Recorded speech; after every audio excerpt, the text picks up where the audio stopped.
శుక్లాంబరధరం విష్ణుం శశివర్ణం చతుర్భుజం ప్రసన్నవదనం ధ్యాయేత్ సర్వవిఘ్నోపశాంతయే.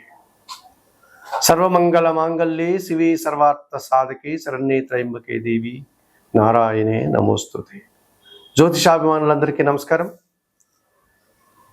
2025 మే నెల 18వ తారీఖు ఆదివారం రోజు పూర్వభాద్ర నక్షత్రం 3వ పాదము ద్వారా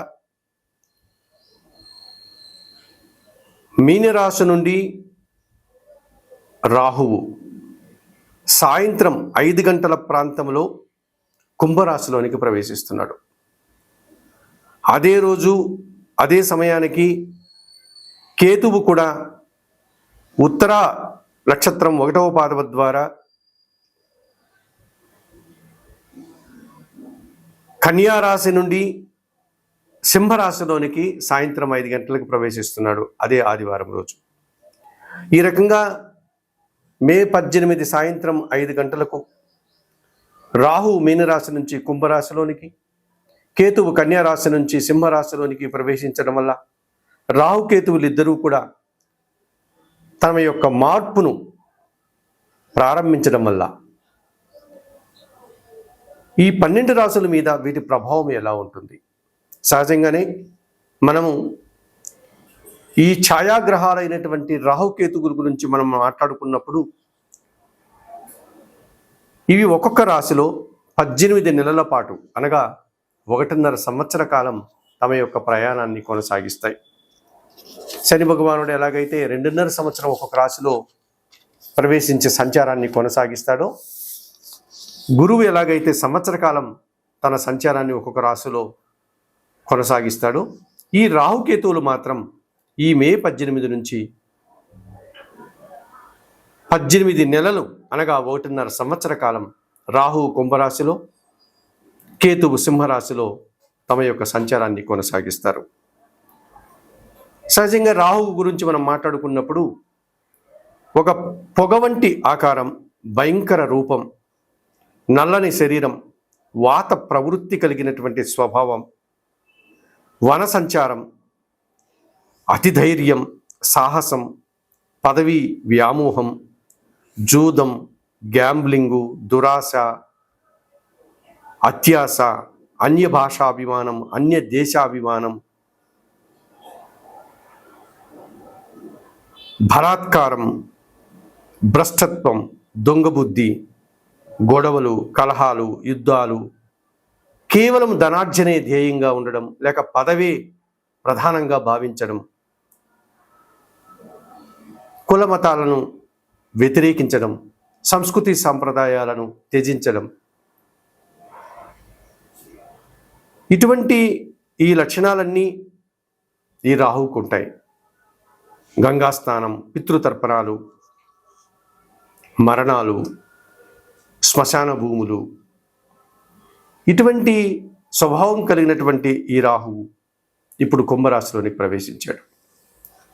ఇక కేతువు ఇంచుమించుగా రాహు లక్షణాలు అన్నీ కలిగి ఉండి వాటితో పాటు వైరాగ్యం, మంత్రజపం, అనుష్ఠానం, వేదాంతం, దైవజ్ఞానం, నిరాడంబరత, దీక్షలు, వ్రతాలు, పూజలు, తీర్థయాత్రలు, భిక్షాటన, తంత్ర విద్యలు, సన్యాసం, దేశాటన, తీర్థయాత్రలు, సంసారానికి దూరంగా ఉండడం, నపుంసక లక్షణాలు, సన్యాస లక్షణాలు, ఇవన్నీ కూడా కలిగి ఉంటాడు ఈ కేతు. మరి ఇటువంటి కేతు ఇప్పుడు సింహరాశిలో 18 నెలల పాటు ఆయన ప్రయాణాన్ని కొనసాగిస్తున్నాడు. అందుకే మన వాళ్ళు వైదిక సాంప్రదాయాన్ని అనుసరించేటువంటి జ్యోతిష్ శాస్త్రంలో ఒక సర్పాన్ని గన శరీర మధ్యంలో ఖండిస్తే తల సర్పం సగభాగం రాహువు అయితే, తోక సర్పం సగభాగం కేతువు అని చెప్తారు. ఇదన్నీ కూడా ఒక సింబాలిక్గా, ఒక ప్రతీకగా మన పెద్దవాళ్ళు మనకు చెప్పడం జరిగింది. అటువంటి ఈ రాహుకేతువులు ఇప్పుడు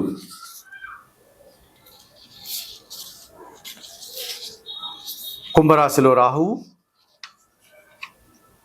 సింహరాశిలో కేతువు సంచారం కొనసాగుతోంది. మరి 12 రాశుల మీద వీటి ప్రభావం ఎలా ఉంటుంది? ఈ రాహుకేతువుల యొక్క ప్రభావం 12 రాశుల మీద ఎలా ఉంటుంది? మకర రాశి వారు, ఈ మకర రాశి వారికి 2025 మే 18వ తారీఖు సాయంత్రం 5 గంటలకు రాహుకేతువులు మారుతున్నారు.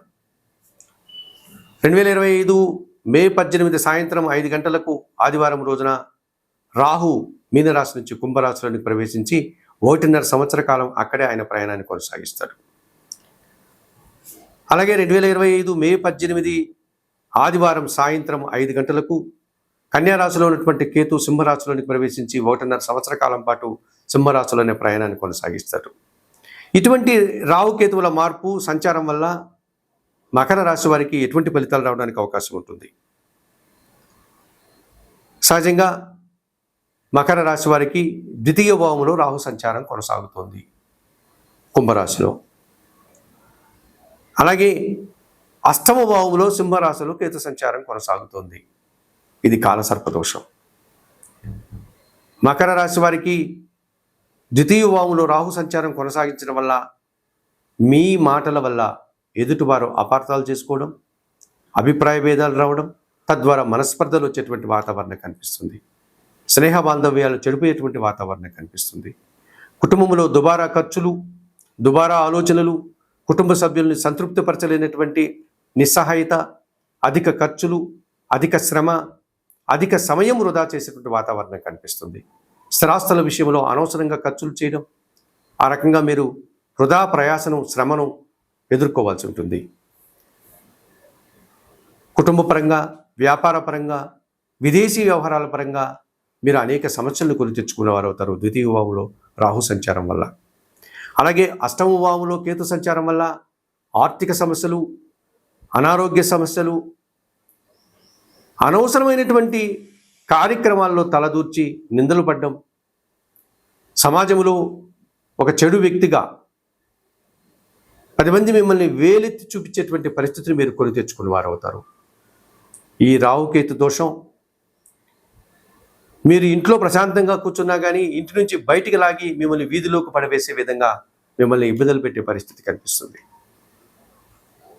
ఈ రాహుకేతు దోషం నుంచి బయటపడాలంటే ఈ మకర రాశి వారు తప్పనిసరిగా తిరుపతి పుణ్యక్షేత్రానికి అతి సమీపంలో ఉన్నటువంటి శ్రీకాళహస్తీశ్వర ఆలయానికి వెళ్ళి అక్కడ ఉన్నటువంటి పవిత్ర వాయులింగేశ్వర క్షేత్రంలోని శ్రీకాళహస్తీశ్వరుణ్ణి అనగా పరమశివుణ్ణి, జ్ఞానప్రసూన్న అమ్మవారిని అనగా పార్వతీదేవిని దర్శించి నమస్కరించుకోండి.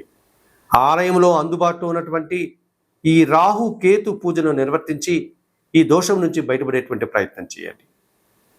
అంత దూరం వెళ్ళలేని వారు, అంత శక్తి సామర్థ్యాలు లేని వారు నిత్యం దుర్గా ఆరాధన చేయండి, శ్రీ సూక్తం చదువుకోండి, శ్రీదేవి ఖడ్గమాల స్తోత్రం చదువుకోండి, ఎర్రటి పూలమాలను దుర్గాదేవికి సమర్పించండి, ఎర్రటి దానిమ్మ పండ్ల గింజను అమ్మవారికి నైవేద్యంగా సమర్పించండి.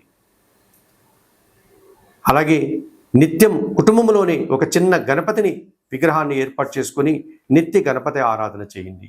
గణపతి స్వామికి ధూప దీప నైవేద్యాలతో పూజించండి, గరికమాలను సమర్పించండి, ఆయనకు మీ చేతనైనంత వరకు నైవేద్య సమర్పణ చేయండి. అలాగే కొన్ని ఉలవలను బాగా ఉడికించి బెల్లం పొడితో కలిపి ఆవులకు ఆహారంగా అందించండి. ఈ రకంగా చేయడం వల్ల కూడా మీరు ఈ కాలసర్ప దోషం నుంచి బయటపడడానికి అవకాశం ఉంటుంది మకర రాశి వారు.